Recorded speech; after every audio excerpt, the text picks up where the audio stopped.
Welcome, my name is Rajan, and you are watching the Drywall Guy from the 505. This segment is coating over bare tape part 3. Let's get started.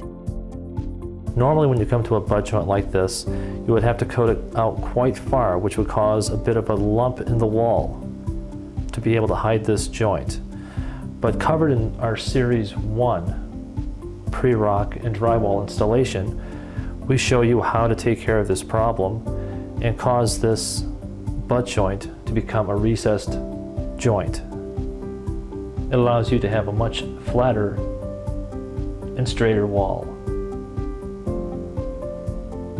Now with coating this butt joint, if you're not comfortable using a drywall knife to fill in the recess, you can always use a straight edge, piece of track, a piece of lumber that's straight, or a straight edge of some sort. If you're enjoying the video, please like and subscribe.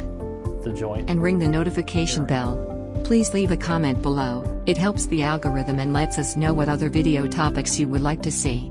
Thank you.